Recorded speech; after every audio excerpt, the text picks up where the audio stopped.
Hello and welcome to the class. My name's Paddy.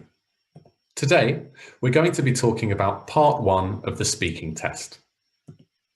If you have any questions after you watch this class, you can click on the chat icon at the top of your page here. If you click on that icon, you will be able to send us a message with any questions that you have. This is the first class of 2 classes, and this video will last around 20 minutes. First, we're going to talk about topics to expect in part 1 of the speaking test. Then we're going to look at how to deal with not hearing the question and giving yourself time to speak. So by the end of this class, you will be more aware of how to answer part 1 questions. During this class, there will be some questions for you to answer. You can find these below the video. I will tell you when you need to answer these questions, and I'll give you about 10 to 15 seconds to answer them. Okay, let's get started. So what can you expect in part 1 of the speaking test? In part 1, the examiner will be asking you questions about you, your life, your experiences, your opinions, and your interests. This is in contrast to part 3, where the questions are more global discussion questions. They're a little bit deeper. So in part 1, be prepared to talk about yourself. They're the kind of questions that you might get in a conversation between you and a friend, for example. Part 1 usually lasts for around 4 to 5 minutes. In this time, you will get maybe 10 questions. The register of your language in the exam is more informal. So imagine that the examiner is a person that you've just met at a party and they're asking you some questions about your life. So you should be friendly, informal, and chatty. You should be polite, but not too formal. Your replies to the question should be long enough to give some detail. So a short answer like, yes, I do, is not enough to get you the marks. One sentence is enough to answer the question, and then you should add some extra information if possible. So 1 to 3 sentences is something to aim for. Now let's look at some common topics for part 1.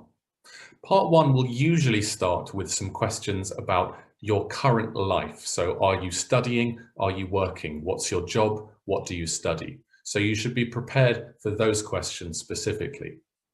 After this, you will get questions on a topic. The topics include your home. So a question like, which room do you spend the most time in at home? Questions about your hometown are also common. So be prepared to talk about the place where you live, things you like, things you dislike. Like, what places would you recommend to tourists in your hometown? So when you're preparing, think of some features of your town. Entertainment and culture.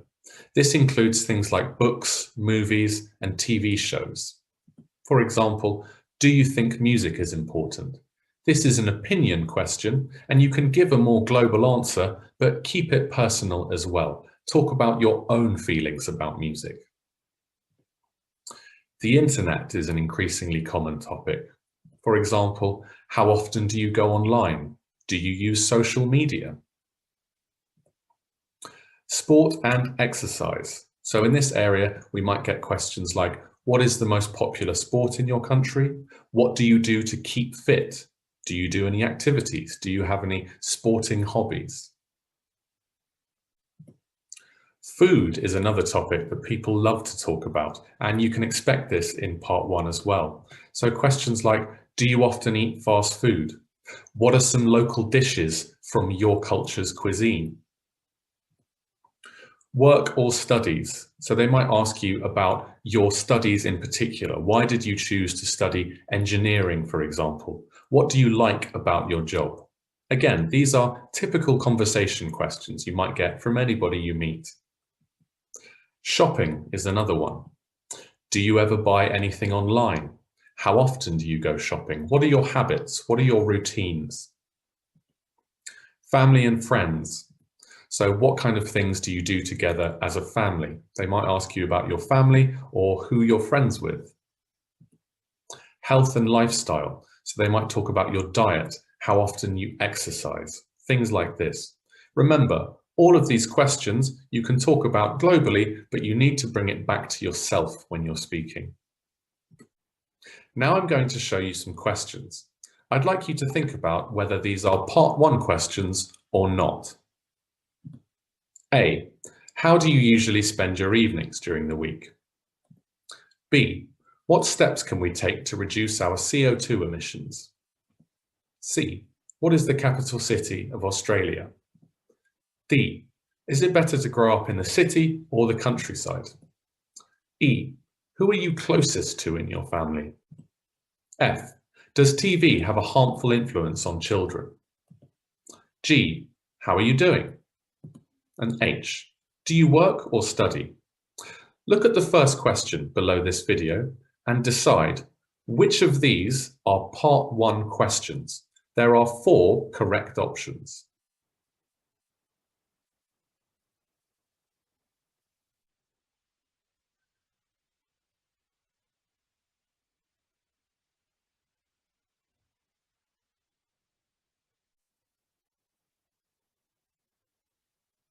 Question A is a part 1 question.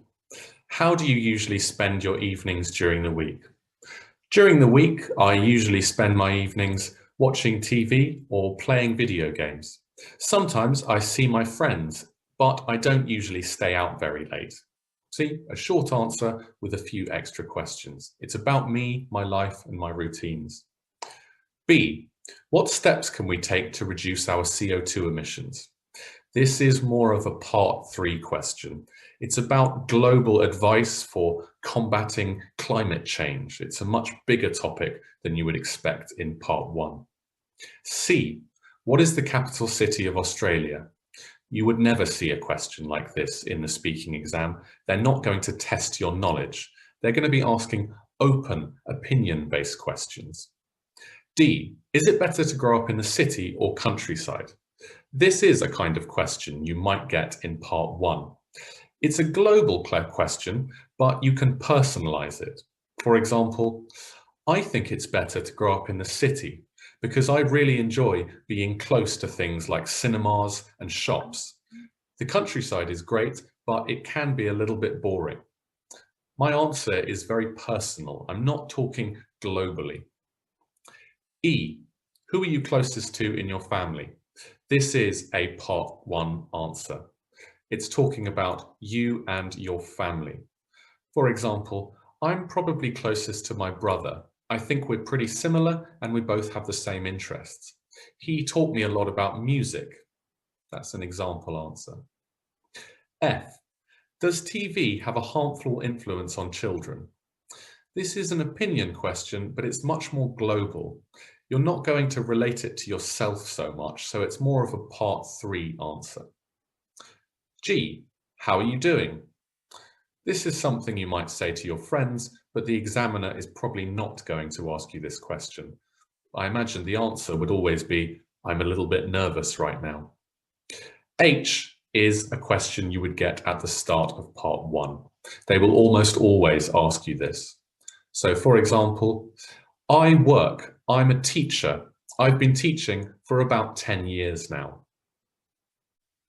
Many students often worry that they're not going to understand what the examiner is asking them in the exam.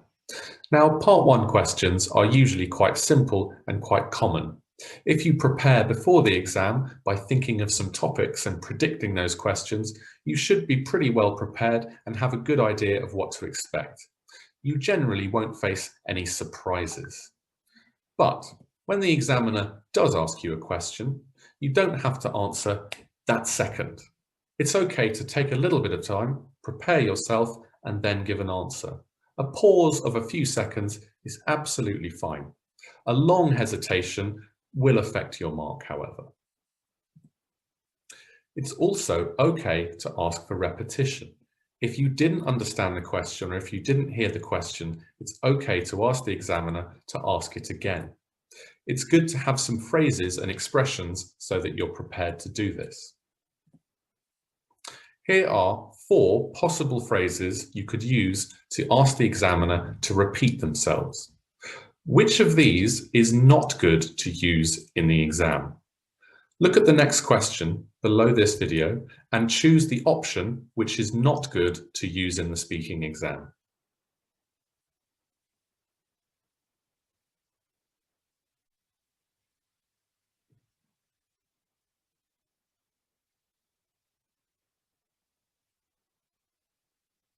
These are all good phrases to use except for B. Repeat, please, is a little bit too direct and short. It's not very polite. A is good. I'm sorry, could you repeat that, please? C, would you mind saying that again? D, sorry, I didn't quite catch that. All of these would be appropriate. Now, the examiner won't explain the question and they won't give you help with any of the language, but they will be happy to repeat themselves. If you don't completely understand the question and the examiner has already repeated themselves, then the best thing you can do is try to give an answer related to the topic. Remember, they're marking your language, so if your answer doesn't perfectly match the question, you can still get marks. Here is a question that you didn't hear properly. You can see that many of these words are not heard correctly, but there are a few words that you did hear while you were listening.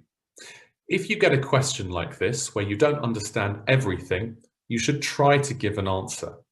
So let's think about what would be a good answer when you don't hear this question.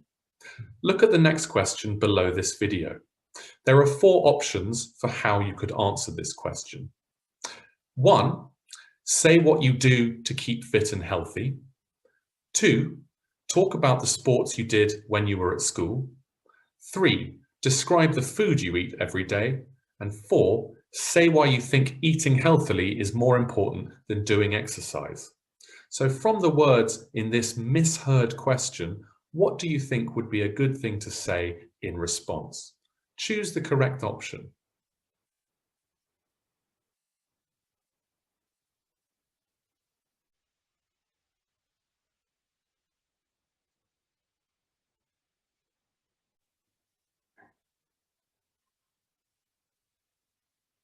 So from the words that we did hear in this question, I would say why I think eating healthily is more important than doing exercise. So that's option number 4. The words opinion, important, healthy, diet, and exercise tell me that I probably need to talk about diet and exercise, and it's about the importance of staying healthy. So my answer could relate to those somehow.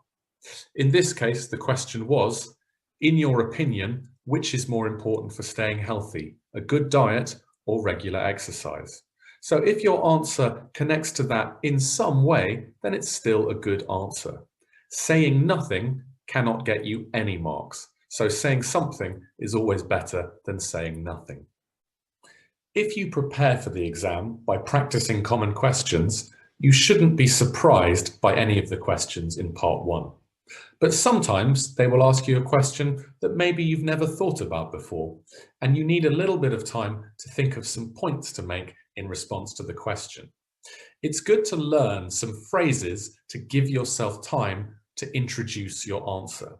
I'm going to show you those phrases.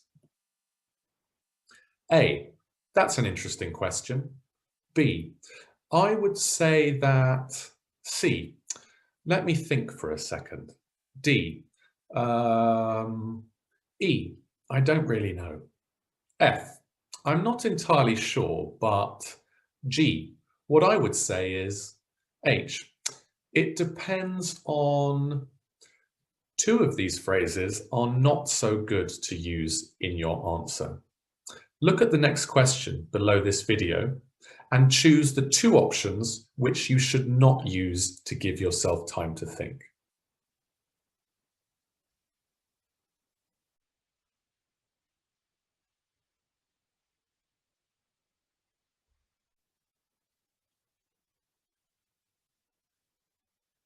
So the 2 phrases I would not use are D, or E, I don't really know.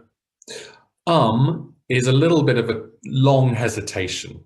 A short hesitation like, I've never thought about that before, that's fine. But a long, doesn't sound very good. E, I don't know or I don't really know is not a good response to the question. Even if you have no opinion, you should always try to answer it. A good way to do this would be option F. So I'm not entirely sure, but, and then you give an answer anyway.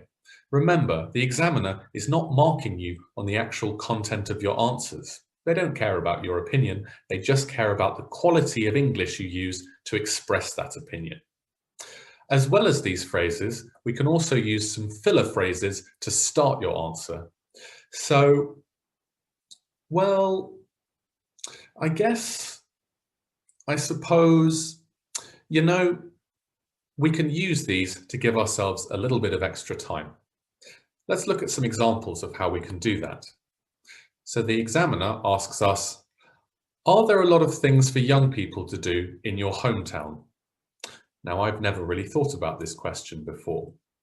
So I'm going to say, well, I guess I'm not entirely sure because I'm a little older, but I suppose I would say that we have some places that are popular with teenagers, like the cinema or the shopping centre. Notice how I've made my answer a bit longer, but all of this English is very natural. It's the kind of thing I would say if somebody asked me a question that I'd never thought about before. It's a good idea to learn as many of these as you can so that it doesn't sound rehearsed or forced in the exam. So what makes a good answer? How long do we have to speak for? Too short, and we're not giving enough content to get good marks. Too long, and the examiner is always going to be interrupting us. I'd like you to think about when would be a good place to stop.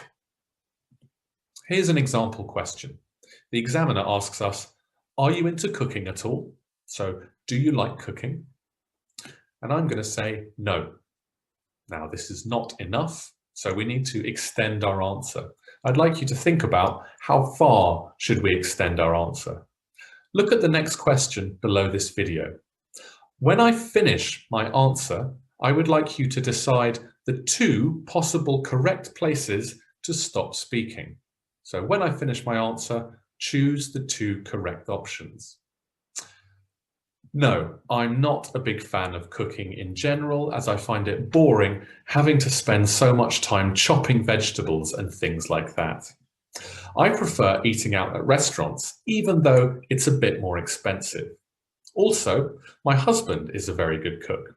In fact, he does most of the cooking in my house.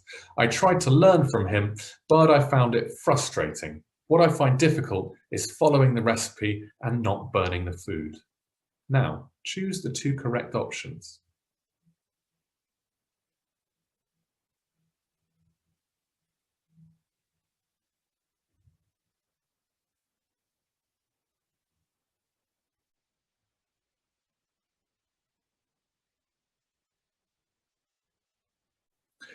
If you speak at a normal speed, you could stop after it's a bit more expensive.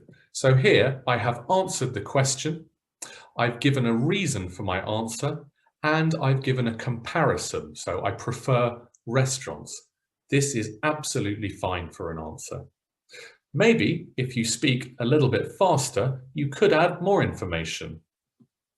Also, my husband is a very good cook. In fact, he does most of the cooking in my house. I tried to learn from him, but I found it frustrating. Here is where you should probably stop. So we've already said quite a few sentences here. You don't want to go on for more than 20-30 seconds. So before the exam, try to practice by giving answers of 2 to 3, maybe 4 sentences. That is the end of the class. Now it's time to watch class 2 and then do the extra training and practice activities on this topic. Remember, if you have any questions, you can click on that chat icon at the top of your page. Send us a message with any questions that you have. Thank you for listening.